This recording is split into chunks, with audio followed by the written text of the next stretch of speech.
I don't care what people say about me. Only I know my story.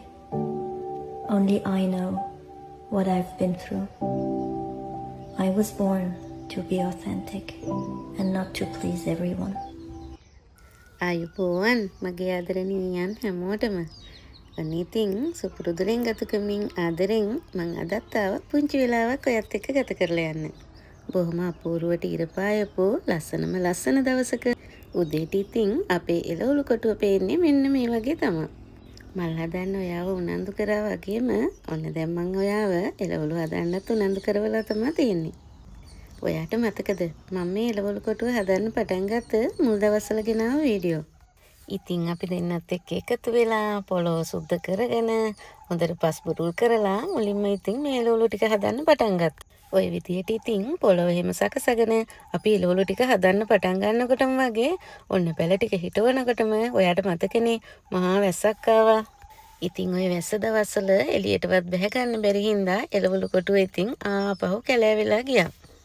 හැබැයි ඉතින් අපි දෙන්න එහෙම වුණා කියලා අපේ එළවලු කොටුව අතෑරලා දැම්මේ නැහැ. වැස්ස ඉවර වුණාට පස්සේ ඉතින් අපි දෙන්න ආයෙත් අපේ එළවලු කොටුවේ වැඩ ටික පටන් ගත්තා.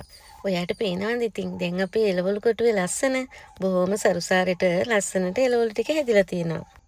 අපේ එළවලු කොටුවත් එක්ක ගලපලා ඔයාගේ ජීවිතේට ගන්න පුළුවන් පුංචි ආදර්ශයක් මං කියන්නද? අපි දෙන්න මේ එළවලු කොටුව පටන් ගනිද්දී දාපු මුල් වීඩියෝ එකකට මට හොඳ කමෙන්ට් එකක් ඇවිත් තිබුණා. ඉතින් ඒකේ තිබුණේ මොනවද දන්නවද? මගේ හිත හරියට රිදෙන විදිහට අපි දෙන්න බොරුවට ෂෝ එකක් කරනවලු. අපිට එහෙම එළවලු වවන්න බැයිලු. අපි දෙන්න කැමරාවක් තියලා රඟපානවලු. ඉතින් ඕකේ තව දේවල් තිබුණා හිත රිදෙන දුක හිතෙන දේවල් ගොඩක්. ඉතින් ඒක දාලා තිබුණ කෙනා දාලා තිබුණේ මම ඒක බලලා මට ලැජ්ජා හිතේ මම මේ වැඩේ නවත්තයි කියන අරමුණින් මං හිතන්නේ. කොහොම හරි ඉතින් ඒක දාලා තිබුණේ කෙලින් කතා කරන්න බැරි කෙනෙක්. ඇයි දන්නවද එහෙම කියන්නේ? කොහොම හරි එයාගේ account එකත් හොර account එකක්. ඉතින් ඒ බොරු account එකකුත් හදාගෙන මට මේ වැඩේ එපා වෙලා නවත්තන්න හිතාගෙන ඒ කමෙන්ට් එක දාපු කෙනා ඔන්න අද බලනවා නම් මගේ එළවලු කොටුව ඔන්න එයාට තමයි දැන් ලැජ්ජා වෙන්න වෙන්නේ. මං ඉතින් ඔය කතාව කිව්වේ ඔයාට මේක ආදර්ශයට ගන්න පුළුවන් කියලායි දන්නවද? කවුරු හරි අපිව පහත් කරන්න, අපිව වටන්න, අපිට ලැජ්ජා කරන්න උත්සාහ කරනවා නම් කවදාවත් අපි සැලෙන්න හොඳ නැහැ. අපි කරන්නේ හොඳ වැඩක් නම් ඒකෙන් කාටවත් කරදරයක් හානියක් වෙන්නේ නැත්තම් කාගේවත් කතා අහන්න නැතුව අපි අපේ අරමුණට යන්න ඕනේ. තවත් දෙයක් තියෙනවා. අපිට හේතුවක් නැතුව hina වෙන නිନ୍ଦා අපහාස කරන මිනිස්සු ඉන්නව නේද? අන්න එහෙම අයත් එක්ක තර්ක කරන්න, ඒගොල්ලන්ට උත්තර බඳින්න අපි නිවැරදි කියලා ඔප්පු කරන්න යන්න එපා. නිහඬවම තමන්ගේ අරමුණට යන්න.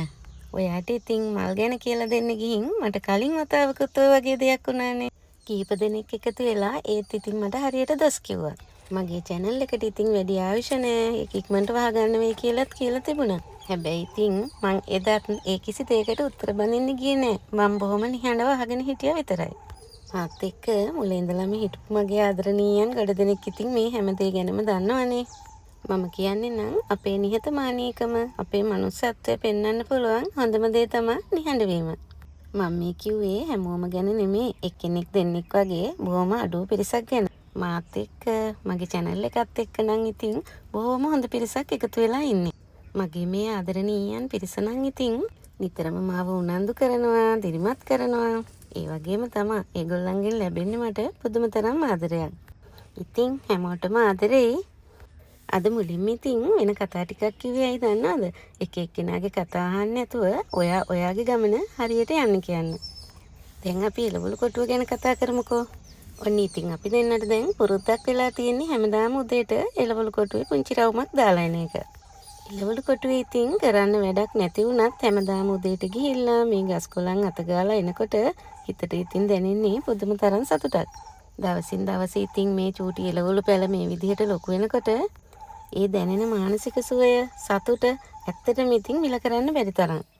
මේ දවස්වල ඉතින් මල් හදනවට වැඩිය අපි දෙන්නගේ අවධානය ගිහින් තියෙන්නේ එළවලු කොටුවට තමයි. මෙතන ආවම ඉතින් මේ පරිසරයේ වටපිටාව බලනකොට මේ කුරුල්ලොන්ගේ සද්දේ මේ ඔක්කොමත් එක්ක ඉතින් හිතට දැනෙන්නේ බුදුම තරම් නිස්කලංක ගතියක්. මම ඉතින් සාමාන්‍යයෙන් ඕනෙම දෙයක් රස විඳින්න පුළුවන් කෙනෙක්. මේ එහා පැත්තේ වත්තේ තියෙන මේ වේලුණ ගහ ඔයා දන්නවද? මට මේකත් හරිම කලාත්මකයි. මේ වේලුණ ගහේ අතුවලට උදේට හවසට එක එක જાතිය කුරුල්ලෝ ඇවිල්ලා මේ අතුවල පිරෙනවා. ඉතින් මං ඒ වේලුණු මැරුණ ගහ දිහාත් බලාගෙන හරියට රස විඳිනවා. ඔයාවත් එළවලු කොටුව වටේ පුංචි රවුමක් එක්ක යන ගමන් එළවලු ගැන මගෙන් එක එක්කෙනා අහලා තිබුණු ප්‍රශ්න වලට උත්තර ටිකකුත් දෙන්නම්කෝ. ඔන්න එක්කෙනෙක් අහලා තිබුණා එයාට තියෙන පොඩි ඉඩක් ඉතින් මේ කරල් දඹල වගේ දේවල් පැකට් වල හදන්න පුළුවන්ද කියලා. ඔව් ඉතින් එහෙම හදන්න පුළුවන්. මමත් හදලා තියෙනවා. ඔය බොංචි, මේ කරල්, දඹල වගේ જાති. ඔය පොහොර කඩවල වල එහෙම තියෙනවා පොලිතින් වලින් හදපු කළු පාට බෑග්. ඒවා එක එක සයිස් එකේ තියෙනවා. ඉතින් මේ බෑග් කෙනත් හදන්න පුළුවන්. එහෙම නැත්නම් ඔයාට හාල් ගේන බෑග් තියෙන්නේ. අන්නේ හාල් බෑග් වල උනත් පුළුවන් හදන්න. හාල් කිලෝ 10ක බෑග් එකක් වගේ එක හොඳ පස් ප්‍රමාණයක් අල්ලනවනේ. අන්න ඒ වගේ පුළුවන් බටු පෙළ හදන්න, මේකරල් දඹල, බෝංචි ඔය හැම දෙයක්ම හදන්න පුළුවන්. ඉතින් ওই විදියට බෑග් වලට ඇට දාලා පැල කරලා චුට්ටක් විතර අවුෙන් තියන්න. ඊට පස්සේ ඒවට ඔයාට පුළුවන් කෝටු හිටවන්න. පැකට් ටික ළඟ ළඟ තියලා කෝටු හිටවලා ඒ කෝටු වල උඩින් ලණුවක් වගේ ඇද්දොත් ඔයාට මැස්සක් වගේ හදා ගන්නත් පුළුවන්. එතකොට ඔය මිරිස් තක්කාලි වගේ දේවල් අපි ඔය හාල් ගේන්නේ හාල් කිලෝ 5 බෑග් අන්න ඒ විතර ප්‍රමාණයේ බෑග් වලත් මිරිස් පැල හදා ගන්න පුළුවන්. ඊළඟට අහලා තිබුණා රිලව් වෙනවා රිලවුන්ට විසඳුමක් කියන්න කියලා. මේ බලන්නකෝ මෙන්න මේ දැලක් තියෙනව නේද? මේක තියෙන්නේ තංගුස් නූල් වලින්. මෙන්න මේ දැලත් පොහොර කඩවල වල තියෙනවා. අඩි ගානට ගන්න තියෙනවා ඔයාට ඕනේ අඩි ප්‍රමාණයට.